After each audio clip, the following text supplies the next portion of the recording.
ಗೃಹ ಮಂತ್ರಿಗಳಾಗಿರ್ತಕ್ಕಂಥ ಅಮಿತ್ ಶಾಜಿ ಅವರು ಸಂವಿಧಾನ ಶಿಲ್ಪಿ ಬಾಬಾ ಸಾಹೇಬ್ ಅಂಬೇಡ್ಕರ್ ಅವರ ಬಗ್ಗೆ ಹೇಳಿರುವಂಥ ಮಾತುಗಳನ್ನು ತಪ್ಪಾಗಿ ಬಿಂಬಿಸಿ ಕಾಂಗ್ರೆಸ್ ಪಕ್ಷದವರು ಅದನ್ನ ವಿಡಿಯೋ ಎಡಿಟಿಂಗ್ ಕೂಡ ಮಾಡಿಸಿ ಅಮಿತ್ ಶಾಜಿ ಅವರ ಬಗ್ಗೆ ತಪ್ಪಾಗಿ ಬಿಂಬಿಸ್ತಕ್ಕಂಥ ಕೆಲಸ ಒಂದು ಷಡ್ಯಂತ್ರ, ಒಂದು ಪಿತೂರಿ ಒಂದು ಕಾಂಗ್ರೆಸ್ ಪಕ್ಷದವರು ಮಾಡ್ತಾ ಇದ್ದಾರೆ. ನಾನು ಕಾಂಗ್ರೆಸ್ ಪಕ್ಷದ ಅಧ್ಯಕ್ಷ ಆಗಿರ್ತಕ್ಕಂಥ ಮಲ್ಲಿಕಾರ್ಜುನ್ ಖರ್ಗೆ ಅವರಿಗೆ ನಾನು ಕೇಳಲಿಕ್ಕೆ ಇಷ್ಟಪಡ್ತೇನೆ.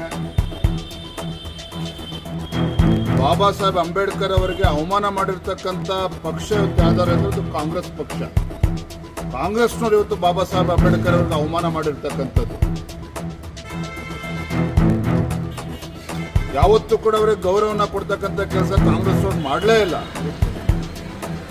ಚುನಾವಣೆಯಲ್ಲಿ ಸೋಲ್ಸಿದ್ರೆ, ಲೋಕಸಭಾ ಚುನಾವಣೆಯಲ್ಲಿ ಸೋಲ್ಸಿದ್ರೆ ಏನು ಸಂವಿಧಾನ ಶಿಲ್ಪಿ ಅಂತೇಳಿ ಇವತ್ತು ಕಾಂಗ್ರೆಸ್ನವರು ಇವತ್ತು ಅವ್ರ ಬಗ್ಗೆ ಮಾತನಾಡ್ತಾರೆ. ಬಾಬಾ ಸಾಹೇಬ್ ಅಂಬೇಡ್ಕರ್ ಅವ್ರ ಬಗ್ಗೆ ನಿರಂತರವಾಗಿ ಅವ್ರಿಗೆ ಅವಮಾನ ಮಾಡಿರ್ತಕ್ಕಂಥದ್ದು ಕಾಂಗ್ರೆಸ್ ಪಕ್ಷದವರು. ಇವತ್ತು ಬಾಬಾ ಸಾಹೇಬ್ ಅಂಬೇಡ್ಕರ್ ಅವ್ರ ಬಗ್ಗೆ ಮಾತನಾಡ್ತಕ್ಕಂಥ ಒಂದು ಯೋಗ್ಯತೆಯೂ ಕೂಡ ಇದು ಕಾಂಗ್ರೆಸ್ ಪಕ್ಷ ಉಳಿಸ್ಕೊಂಡಿದೆ. ಅದರ ಬದಲಾಗಿ ಸಂವಿಧಾನ ಶಿಲ್ಪಿ ಬಾಬಾ ಸಾಹೇಬ್ ಅಂಬೇಡ್ಕರ್ ಅವರಿಗೆ ಗೌರವ ತರ್ತಕ್ಕಂಥ ಕೆಲಸ ಮಾಡಿದ್ದಾರೆ ಅಂತ ಹೇಳಿದ್ರು ಭಾರತೀಯ ಜನತಾ ಪಾರ್ಟಿ ಮಾಡಿದೆ, ಪ್ರಧಾನಮಂತ್ರಿ ನರೇಂದ್ರ ಮೋದಿಜಿಯವರು ಮಾಡಿದ್ದಾರೆ, ಅಮಿತ್ ಶಾಜಿ ಅವರು ಮಾಡಿದ್ದಾರೆ.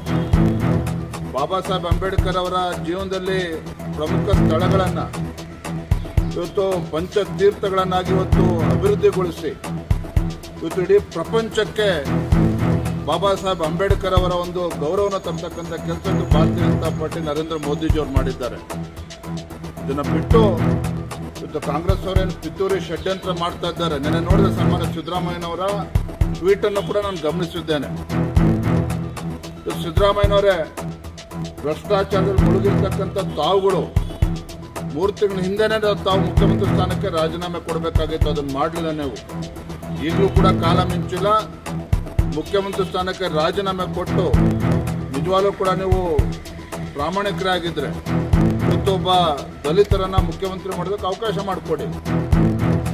ಅದನ್ನು ಬಿಟ್ಬಿಟ್ಟು ಈ ರೀತಿ ರಾಜಕೀಯ ಷಡ್ಯಂತ್ರ ಮಾಡ್ತಕ್ಕಂಥದ್ದು, ಬಾಬಾ ಸಾಹೇಬ್ ಅಂಬೇಡ್ಕರ್ ಅವ್ರನ್ನ ಅವ್ರ ಹೆಸರನ್ನು ದುರುಪಯೋಗ ಮಾಡ್ಕೊಳ್ತಕ್ಕಂಥದ್ದು ಈಗಲಾದರೂ ಬಿಡಿ. ದೇಶದ ಜನ ನಿಮ್ಮನ್ನು ಕ್ಷಮಿಸೋದಕ್ಕೆ ಸಾಧ್ಯ ಇಲ್ಲ.